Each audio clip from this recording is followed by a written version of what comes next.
Queridos irmãos, queridas irmãs, então esse vídeo é de número 29, livro de nossa irmã Sueli Caldas Schubert, Obsessão, Desobsessão. Sequência no tema Companhias Espirituais. Sequência. Muitas pessoas, façamos essa pergunta: qual a vantagem em se livrar do obsessor, dos espíritos das trevas, dos espíritos sofredores?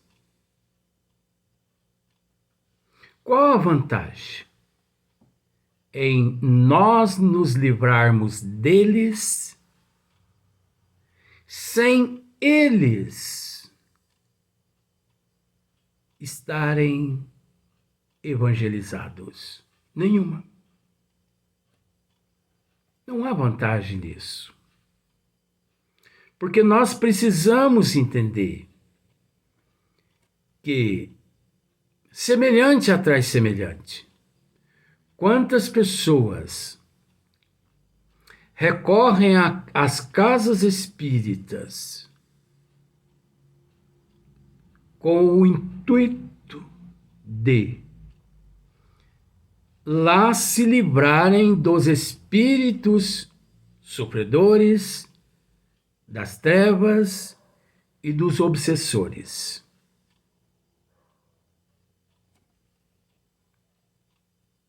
É natural que nem sempre as pessoas encontram trabalhadores com um certo esclarecimento a respeito da realidade e dessa forma agem os nossos irmãos. Pois não? Vamos realizar um trabalho hoje aqui na casa. Tenha certeza-se de que de hoje em diante esse obsessor não te perturbará mais, esse espírito das trevas e nem esses espíritos sofredores. Será que é assim que funciona? Pois você chega à casa espírita, psicologia. Pois você chega à casa espírita com uma úlcera varicose exposta. Você sabe o que significa isso. É óbvio que todas as moscas, ao passarem próximos àquela úlcera varicose exposta, elas ali vão pousar. E elas vão se aproveitar. E ali elas vão, fazer o possível para que a sua prole se multiplique, depositando ali os ovos.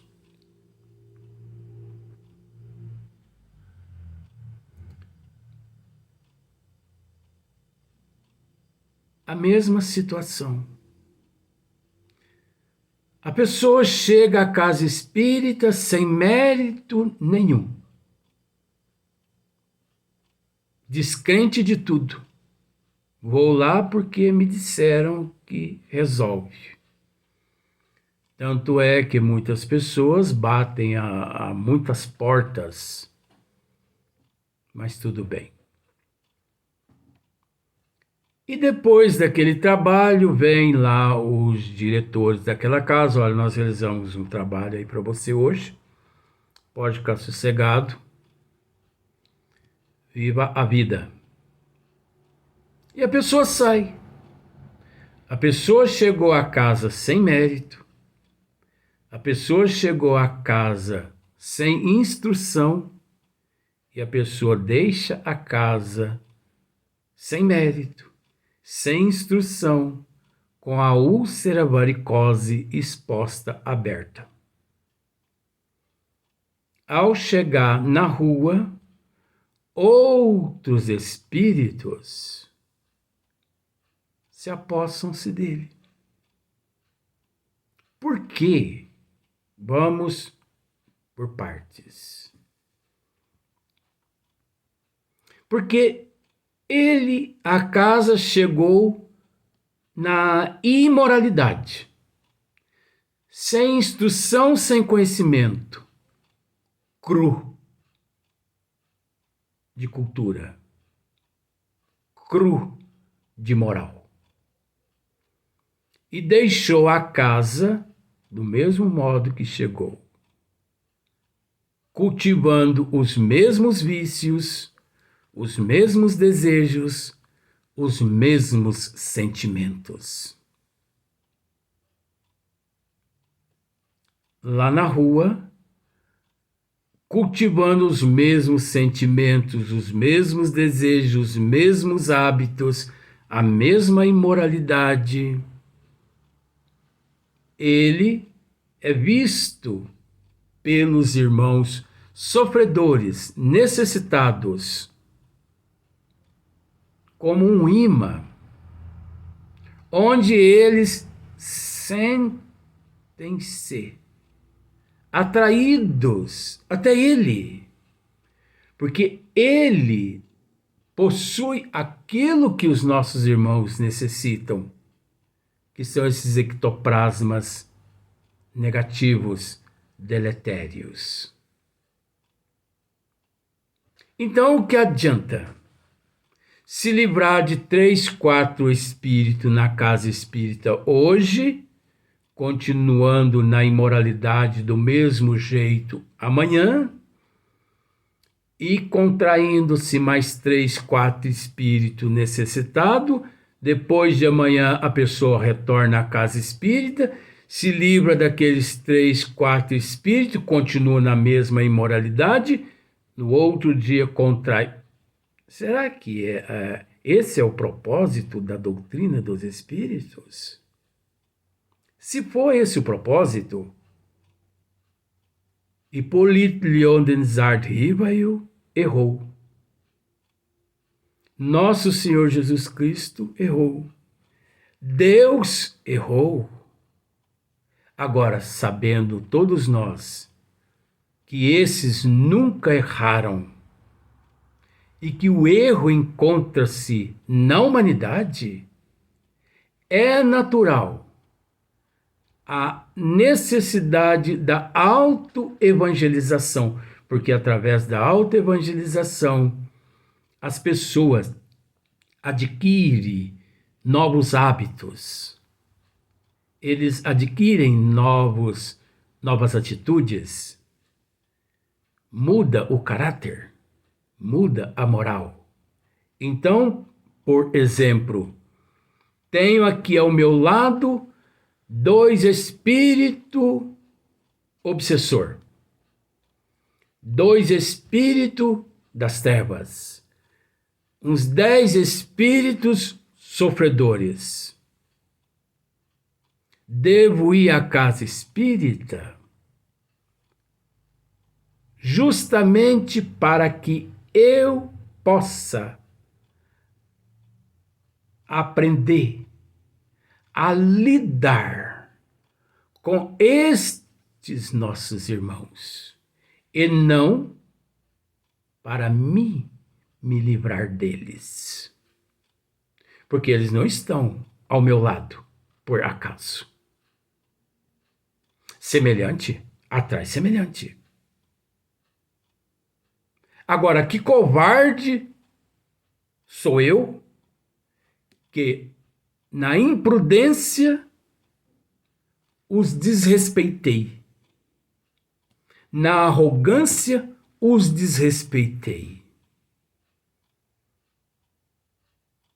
os ignorei, os maltratei, os prejudiquei, os lesei, aproveitei a oportunidade e acabei com todos eles. E depois vou à casa espírita, querendo me livrar deles, num trabalho apenas de desobsessão? Isso é abjurar os desígnios de Deus. Quem ensina aos adeptos dessa forma? Não. Eu devo procurar a casa espírita para que ali, na casa espírita, eu possa aprender a lidar com esses espíritos que trago de vidas passadas e que contraí também nesta existência. Eu devo ir à casa espírita para que eu possa me auto-evangelizar, para que eu possa evangelizá-los através das minhas atitudes, da minha reforma íntima, da minha mudança de hábito, de atitude, de comportamento, de moral. Eu não tenho que ir à casa espírita pedir para que afastem de mim. Quando eu os prejudiquei em vidas passadas, ou nesta mesma, eu pensei em Deus naquele momento? Em Jesus? Não. Então, com que direito vou à casa espírita pedir para que afastem de mim esses espíritos obsessores? Não. Não. Se retornei ao corpo físico, tendo ao meu lado esses nossos irmãos, é preciso entender que eles fazem parte do meu comportamento ético, moral. Eu tenho que me conscientizar que tenho que me transformar num professor. O dever meu é evangelizá-los, não através do proselitismo, nos ensina a doutrina dos espíritos, e sim através da minha mudança de hábito, do meu comportamento, das minhas atitudes. Ninguém se livra de obsessor e de espírito das trevas e de espírito sofredor, conforme tem, ou melhor, conforme temos visto nas casas espíritas espalhadas pelo mundo. Equivocam-se quem acha que se livrou ou que se livra desses espíritos naquela sessão. Não. Equivocam-se. É lamentável que isto aconteça. É lamentável o fato da humanidade de tanto brincar de espiritismo não tiveram tempo, porque brincaram, não tiveram tempo de aprender, de auto se evangelizar. Então, se eu retorno ao corpo físico, trazendo comigo aqueles que eu os prejudiquei em vidas passadas, eles encontram-se ao meu lado para me testar.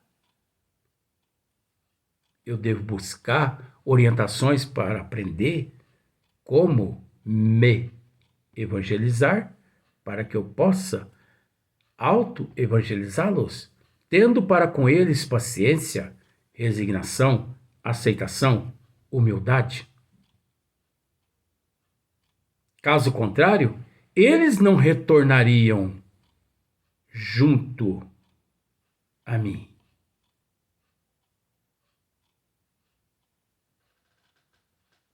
Então, observe para você ver como, infelizmente, a humanidade, não generalizando, mas uma boa parte, encontram-se sem instrução nenhuma,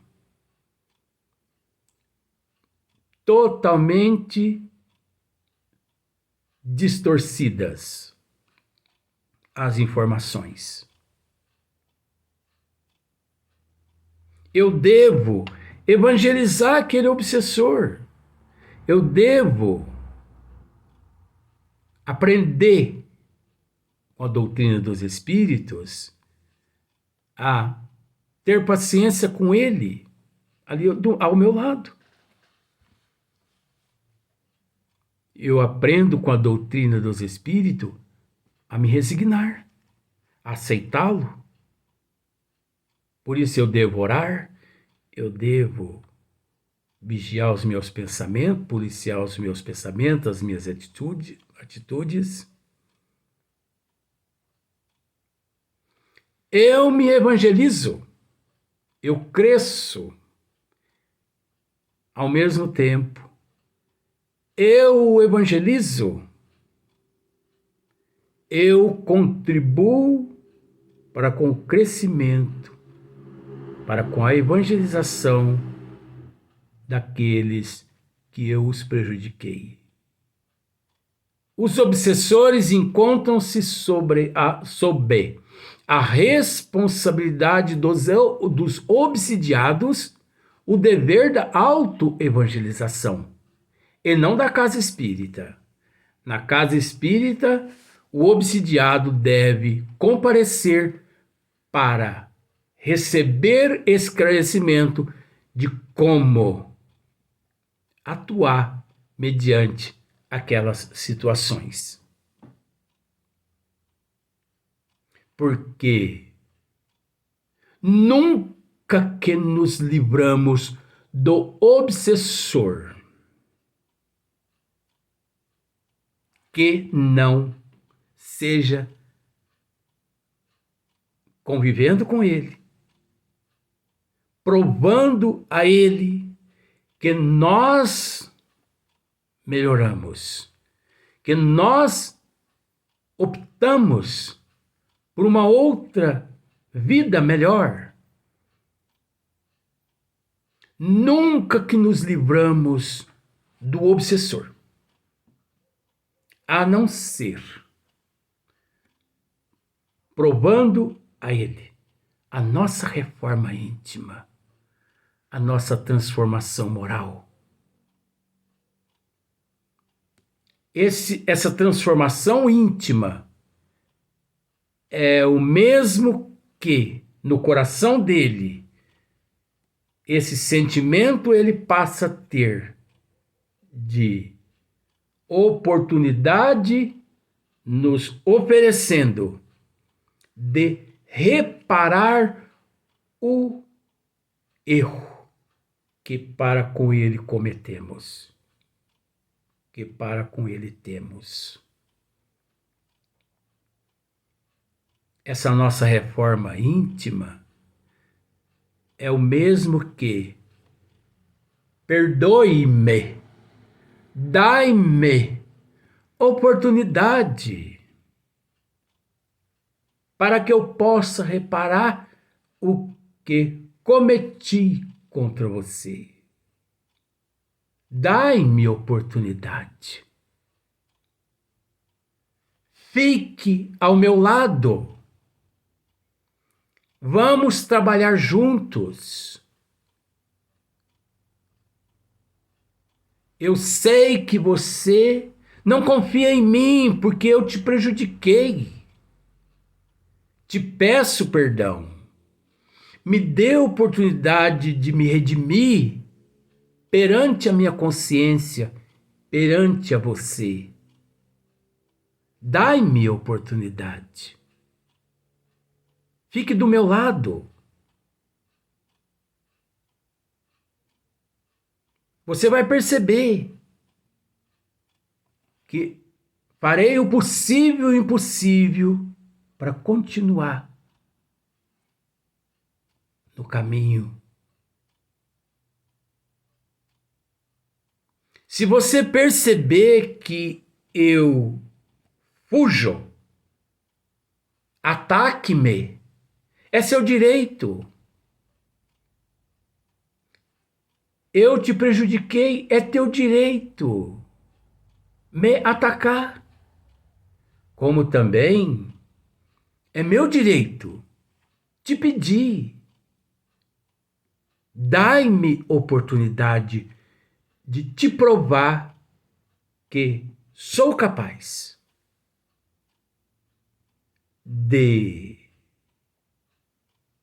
desfazer todo esse mal entendido e ainda ter a sua amizade. Porque eu quero ser teu amigo. Eu quero a tua amizade.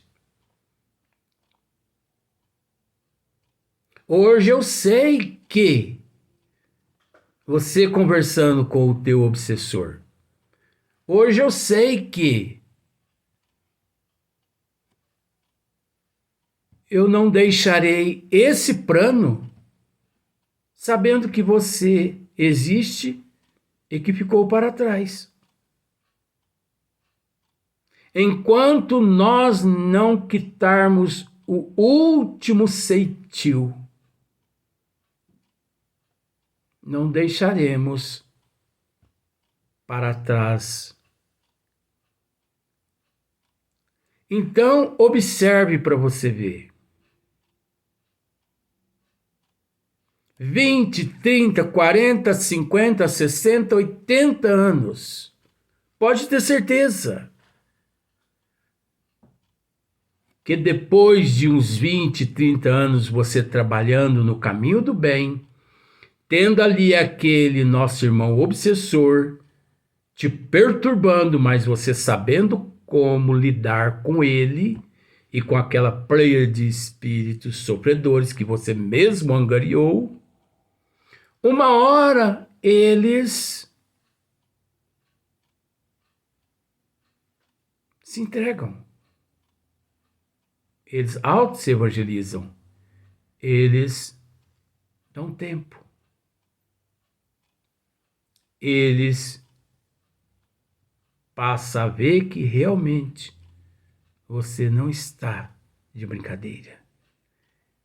E de inimigos, você ganha amigos que depois, durante o resto da tua existência no corpo físico, permanecerão ao teu lado, trabalhando como amigos espirituais teus, anjos guardiões, guias espirituais teus, protetores teus.